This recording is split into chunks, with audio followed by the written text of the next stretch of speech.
we're gonna take this baggy, oversized t-shirt and make it smaller, more fitted, and a little bit tighter across the chest. Stay tuned, you don't wanna miss this video. Hey everyone, welcome back to another episode of James Makes Clothes. In today's episode, we are going to take a larger shirt and we're gonna make it more fitted. Stay tuned. We'll walk you through the video and you should be able to alter a simple basic t-shirt or sweatshirt from one size to another easily and pretty fast. Make sure you like and subscribe if you love this if you love this content, and thank you so much for watching. Lay your sleeve portion of your pattern on a piece of paper and begin to trace the pattern. Make sure you have your weights on it as well. If you don't have the black weights like I have, use some soup cans or some crystals. Make sure you trace your pattern out with a mechanical pencil. And just a little note on those lines that you're seeing on the pattern. So the one in the center going vertically is the elbow line. So that is where the elbow of your sleeve would be. The one that runs left to right in the center of the sleeve pattern, that's actually the grain line, or it's just a balance line, so it separates the front and the back of the sleeve. And the one to the right of the elbow line, sort of at the sleeve cap, that isn't really a balance line. For me, it's a sleeve cap point. So I like to draw, like when you are drafting your pattern, you have that line in there for drafting the sleeve cap, and I keep that line on there as well, and I transfer that onto all my patterns because that is a very good line to have. It determines where your sleeve cap is and your armhole opening is.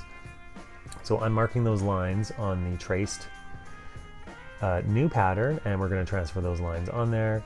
The other little notches and things that you're seeing on my pattern, those are from the drafting process, which if you refer to the drafting video, drafting a bodice, you'll see that video there. Make sure you get your meter stick now so that you can connect the points on which you've plotted to transfer the lines, the balance lines onto your new pattern. So now we're doing the elbow line, and then we're doing that sleeve cap kind of line as well. And we're going to transfer those.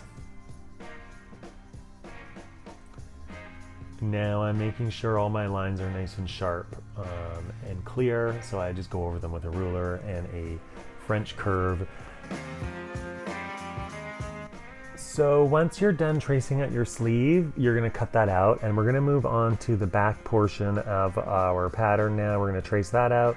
The same thing applies, but first I've drawn my center back line with the meter stick so that I have something to blunt my pattern up against before I trace it out.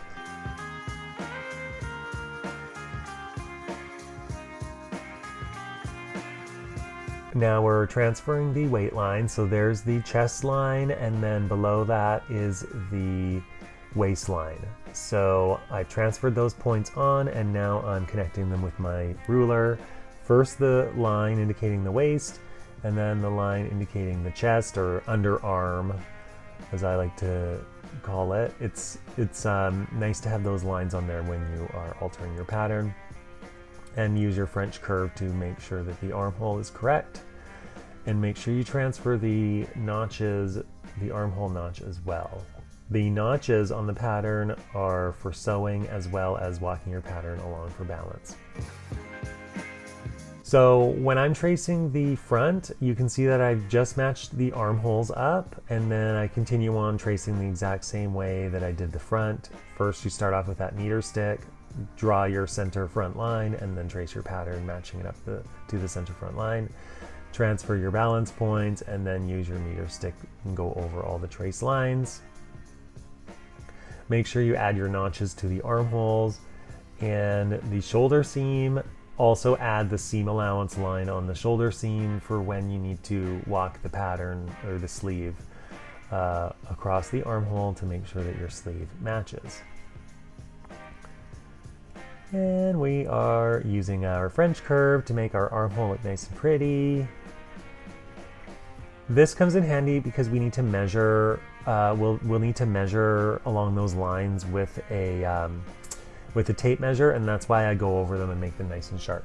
And now I'm filling in my balance lines for the front. I've got my chest line and then the waistline again. So I'm gonna just rough cut this out here. And then don't forget to label your patterns, front, back, and sleeve. Once those are done, we're going to continue on with the shirt, the t-shirt that we are altering, and get your sewing supplies now. You'll need, of course, your mechanical pencil and your flexible tape measure, a marking pen, black Sharpie, and a pattern notcher. Also, your quilting ruler. So this is the shirt that we are going to alter. It's a little large, it's pre-made, and it's out of a nice kind of drapey t-shirt fabric. All right, it fits, but I just want it a little tighter. Right? I'm gonna move up the shoulder sleeve seam. I'm gonna keep the neck how it is, but I'm gonna take up the sleeve, make the sleeve smaller, make it tighter across the chest, make it tighter in the waist, and then bring the armhole up slightly. You can see that there at the armpit, it's a little low, so it's causing, it's baggy, right? There's a lot of movement in it. We're gonna make it a little bit tighter. We're gonna shorten up the length of the sleeves as well. Okay, first you're gonna figure out where you want your new shoulder seam to be. So I'm gonna mark that with a pin because I've determined that I want my shoulder seam up a little higher just by looking in the mirror, and I pin that point. Now we're gonna just kind of imaginary trace our finger down from that point to where we want the new armhole to be. And so I'm kind of eyeballing it, but I'm following along the previous armhole seam, but just sort of figuring it out just by looking and feeling. And so with the armpit, right where I'm going, we don't want to reduce that seam there. The seam will become smaller just from taking in the armhole. So just by doing the armhole at the top, it'll bring the sleeve tighter under the armpit. So you don't actually need to take a lot of the fabric bulk. And you'll see how I transfer that on.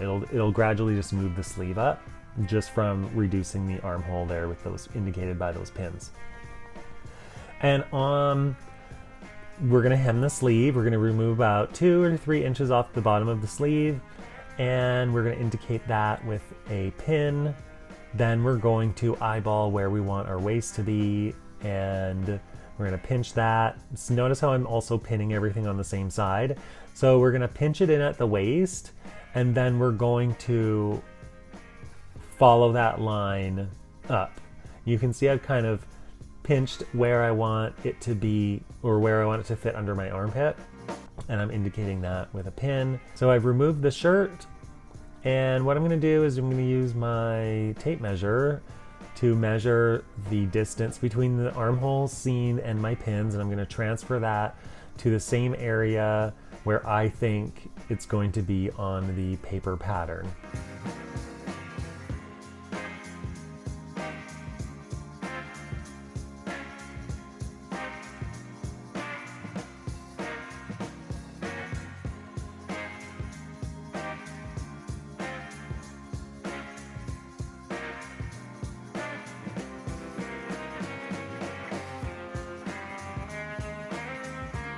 So you indicate that on your paper pattern. I'm working on the front of the pattern right now.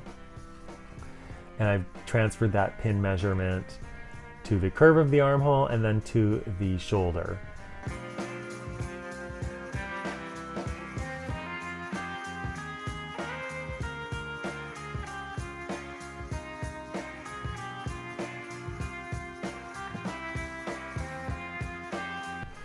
So with the underarm seam or the side seam, we're indicating that under part that I've pinched, and we're just marking it on our pattern.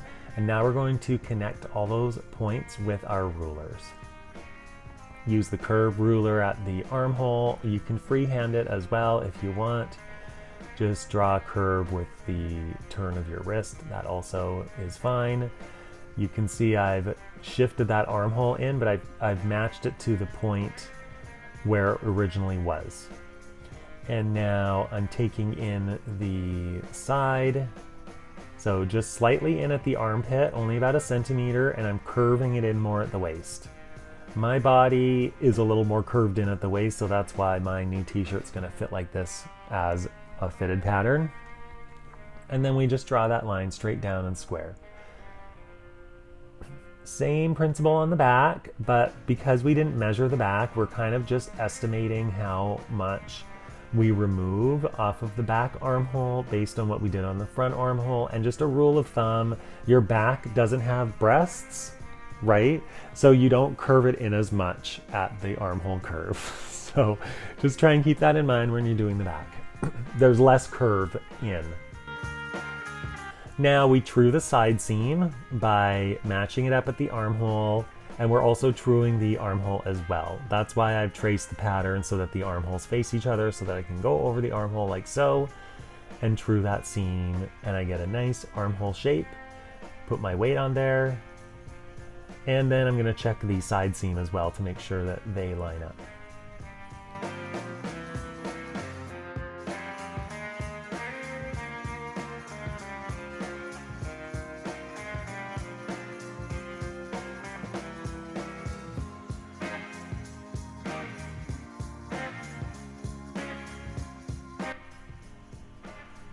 Now I'm just doing the back, and I am doing the side seam on the back. They've trued very nicely, and I'm just connecting those dots.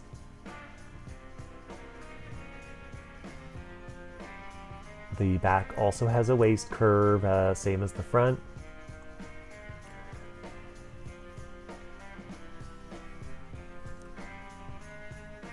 If you don't have notches on your armhole, just add the notches in at this point. So 2 notches 1 centimeter apart for the back armhole and 1 notch for the front armhole. It doesn't really matter where the notches are, just indicate those, because you're going to need to have those armhole notches present for when you walk your sleeve in the armhole to measure the length of the sleeve hole opening in regards to the armhole. Then just cutting out all your pattern pieces, label them to be cut on fold because we only have a half a front and back. So we're going to true our armhole now, but first we're going to reduce the curve of the sleeve cap. I want, with my more fitted shirt, it needs to fit around my arm better, and having a really high peaked sleeve cap isn't really going to do it. It's not going to create a lot of movement in the top of the sleeve. So we're going to reduce the sleeve cap and transfer that to the opening or to the sides.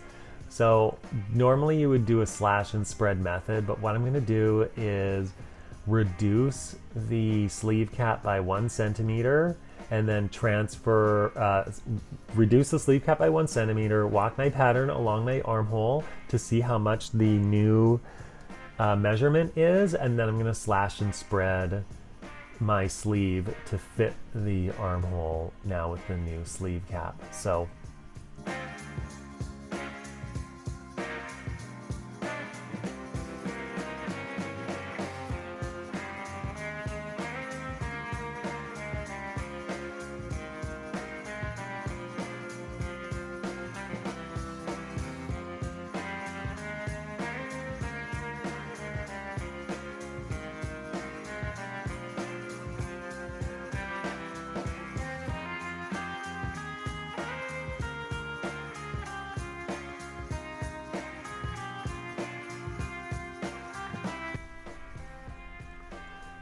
once we're done with removing the height of the sleeve cap, we're going to cut that out, and then we're going to walk the sleeve on our armhole patterns, and then we're going to do our slash and spread to make the sleeve fit within the armhole.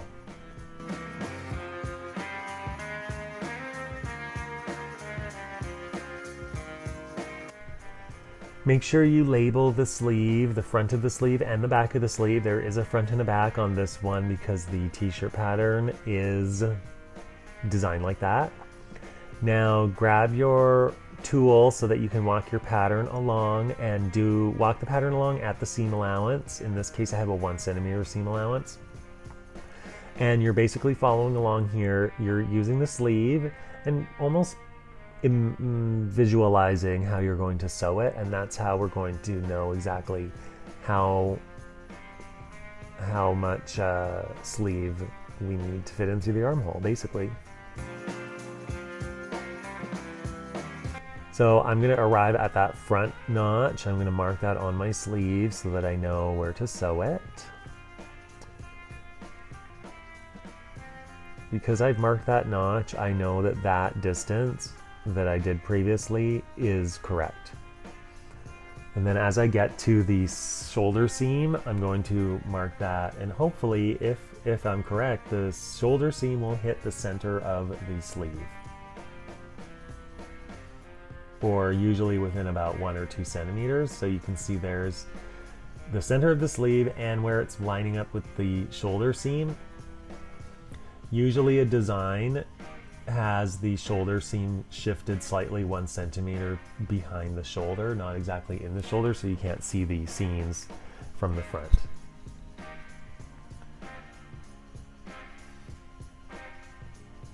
So as we get to the back of the armhole, you'll see that I'm off by about 1 inch, which we were kind of expecting. So now we're going to slash and spread the sleeve open so that it's a 1 inch, it's actually 1/2 inch, so it's 1/2 inch, and we're going to transfer that 1/2 inch across the front and the back of the sleeve, slashing and spreading 1/4 inch. So with your slash and spread method of pattern design, you first take a scrap piece of paper and indicate the amount that you need to slash or spread. And so we're going to slash our sleeve open across the center of the sleeve, which we indicated previously with our balance line. We're not slashing and spreading across the front or the back. And you can see that we had to do that 1/2 inch.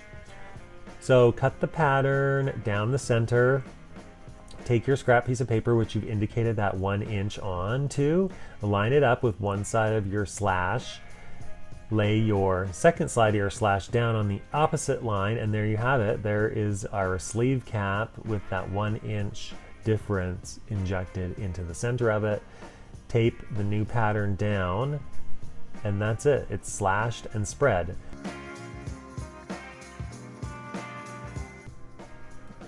Okay, so once you finish taping your pattern, we're gonna walk the sleeve along this armhole seam again once more to make sure that our sleeve is balanced. And we might have to revise the location of the sleeve notches, but we will see. It may or may not happen, probably just to one side. Walk that along at the seam allowance again. And once you are done with this armhole, that is finished for your pattern. You can cut out your new t-shirt and stitch it together. I'm gonna do the same for mine, and we'll see how it fits. Okay, so there you have it. This is the shirt, it's finished. I'm gonna do a little spin for you. I actually like how it fits. I like where the shoulder seams are. I like the neck, and I actually like how it fits in here. It's not skin tight, but I think that it's been a success just based on my visual fitting of the pattern.